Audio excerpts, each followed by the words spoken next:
Hey everyone, welcome or welcome back to my channel. If you are new here, my name is Rose, and today we're going to be talking about one of the easiest and most effective ways to take control of your finances. And that is the 50-30-20 budgeting rule. And you are looking at a template that I created and I will be sharing. All right, so whether you are saving for something big, paying off debt, or just simply trying to manage your money better, this strategy can help you to get on track. So let's dive right in. So, what exactly is the 50-30-20 budgeting rule? So, this is a budgeting strategy that suggests dividing your after tax income into three categories: 50% for your needs, 30% for your wants, and 20% for savings or debt repayment. And that's exactly how this worksheet is broken down. All right. So let's break down these a little bit more. So, your needs, these are your essentials, things like your rent, your groceries, transportation, utilities, insurance. So, basically, the stuff that you cannot live without, or as Dave Ramsey would say, your four walls. All right. Now for your wants, these includes your dining out, entertainment, shopping for clothes, travel, fun stuff. These are not your essential, and these are mostly where your discretionary spending comes in. Now for the 20%, which is your savings or debt amount, this is a portion of your income that you can use towards building your emergency fund, contributing to retirement account, or paying off high interest debt such as your credit cards. And the beauty about this rule is that it's very flexible and easy to work with. All right? When you follow the 50-30-20 budgeting rule, you know exactly where your money is going because it's all about balance. So you can track exactly where all your money is going. Simplicity at its best. All right. So how to use the 50-30-20 budgeting rule? So first, you input your income after your deductions. Second, you categorize your expenses. So you're going to be listing all your monthly expenses, categorize them in needs, wants, and savings. And this will vary for everybody because everybody budgets differently. What's a need for you might not be a need for me. But always remember your four walls: your rent, your utility, your transportation, your housing, all of that, your groceries. All right. Then you can adjust your spending. So analyze your spending pattern and adjust to ensure your expenses fall within the 50-30-20 percentage. And the next thing you're going to be doing is to regularly review and adjust. So as your income and lifestyle changes, always revisit your budget and adjust your allocations accordingly. All right. So let us just quickly do an example. So this budget worksheet right here, let me take out the $3,000 just so you can see exactly how the budget worksheet operates. All right, so for this section here, you will not be inputting anything in this section.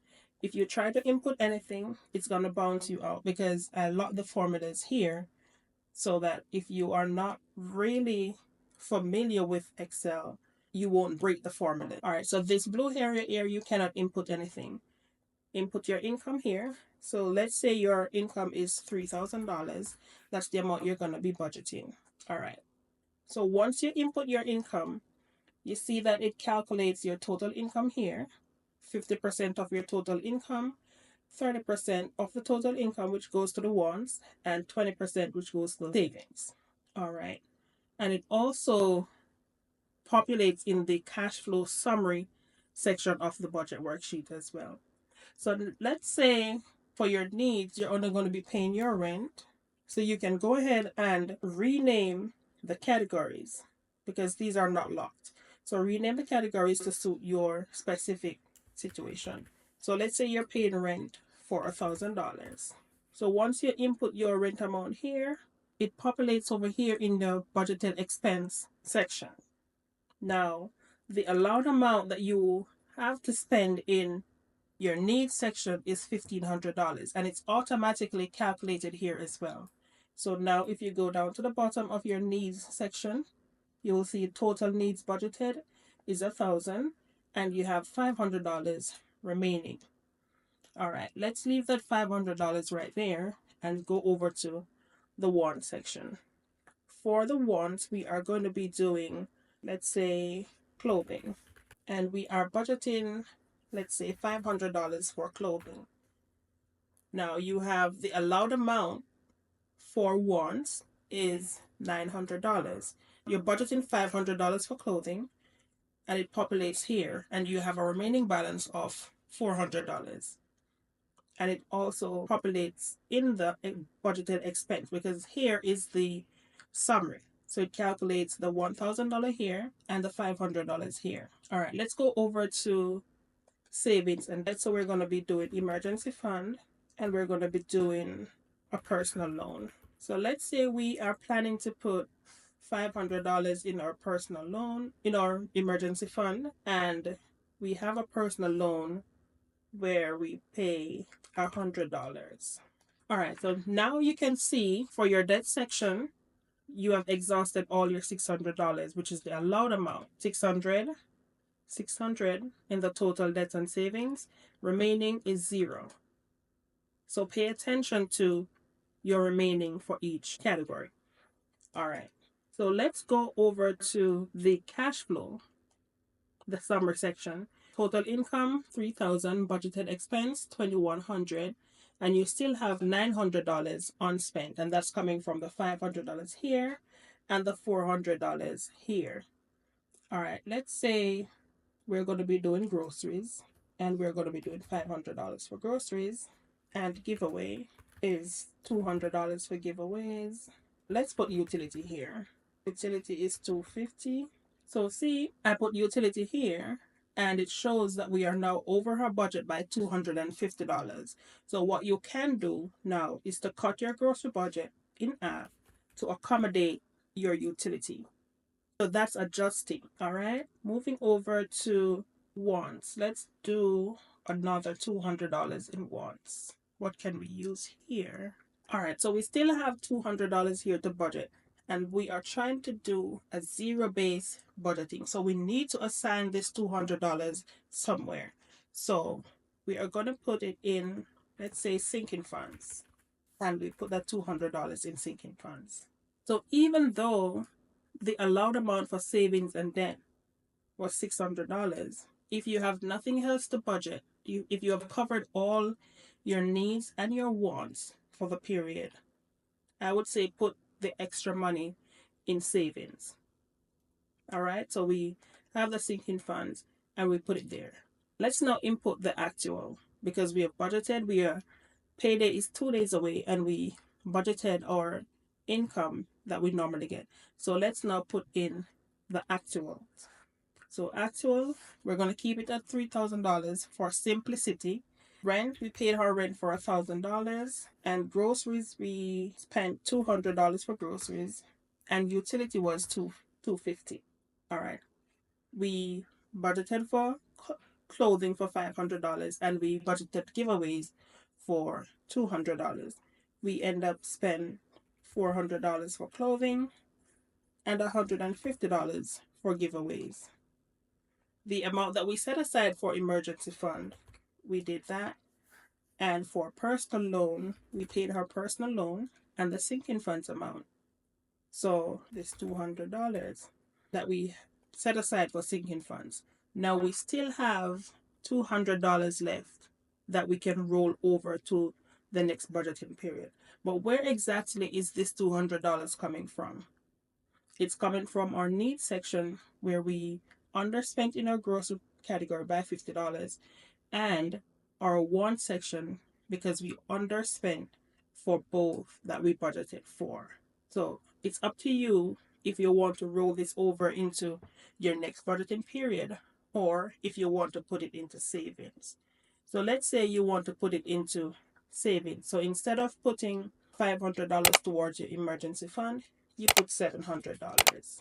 And that will have your budget at a zero base because you budgeted all that your income was, and you actually used up all the income as well. All right. So the 50/30/20 budgeting template that I created, I think it's easy to follow, as well as the rule itself is easy to understand. So I will provide a link to this budget worksheet if you are interested in it. You can go ahead and download a copy from my Ko-fi shop. All right. So now let's get into some tips for implementing and sticking to your 50/30/20 budgeting rule. So you might be thinking, this sounds great, but how do I really make it work in my day-to-day life? I'm new to budgeting. How do I make it work? So one, track your spending. The first step is to know exactly where your money goes.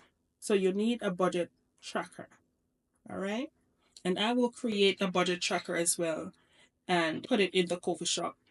I already did one, but it's on another budget worksheet that I did in the coffee shop. So I make a separate one so you can download if you are interested in this 50/30/20. I'll do a separate expense tracker so we can put it there as well. All right, so the second thing is to prioritize your needs. Make sure that all your essentials are covered. Adjust as needed. Third tip is to adjust as needed. Life happens. And remember, your budget is not cast in stone. Sometimes it's just up and down. So don't be afraid to adjust your budget. And as you can see, we did some adjustment here in this little example as well. And the fourth thing is to be consistent. The more you track and follow your budget, the more you try to become one with your budget, the better you become at managing your money, the better you become at budgeting. All right, so the next thing we're going to be covering in this video is the benefits of this 50/30/20 budgeting rule.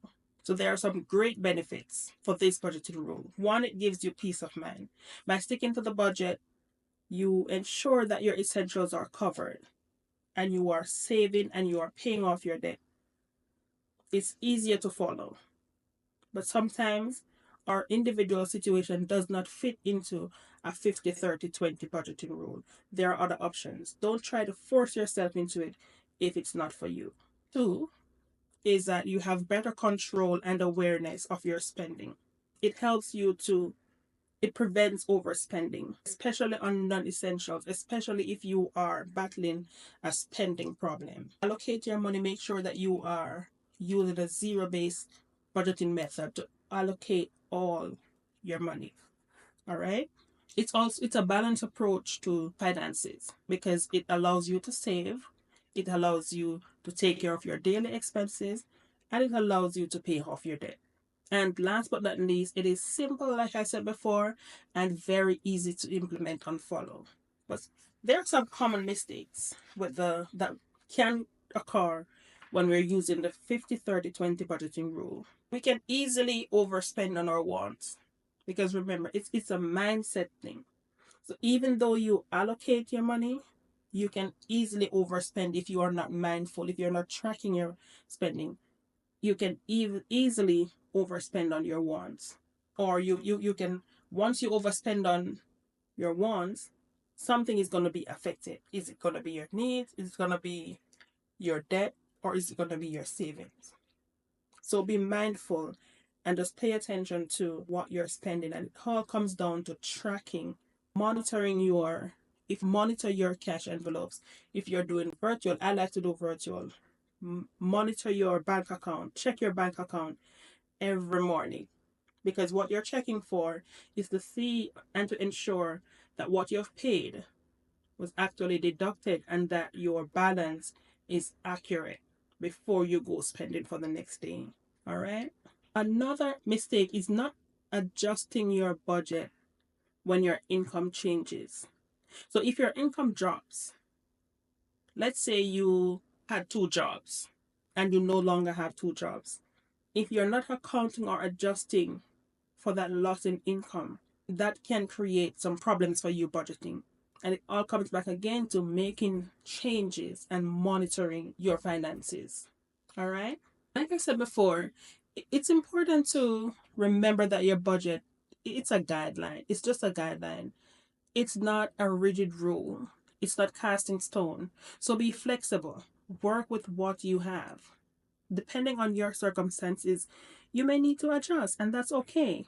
If the 50-30-20 budgeting rule doesn't fit your financial situation now, don't force it. If the 70-20-10 budgeting rule doesn't fit your financial situation now, do not force it. Just go ahead and budget your money, preferably using the zero based budgeting method and ensuring that your income is fully accounted for. Because let's say that you have high debt situation, like I'm experiencing high debt right now. It's hard for me to fit my finances in a 50-30-20 rule because it's just not going to work based on the amount of debt that I have. It will not work. But anyhow, I am working towards reaching where I can easily accommodate the 50-30-20 budgeting rule. It's all a work in progress. All right. And like I said before, if this budget template doesn't work for you, I do have another one on my coffee shop and it's 100% free for you to download. All right. So that's how the 50-30-20 budgeting rule works.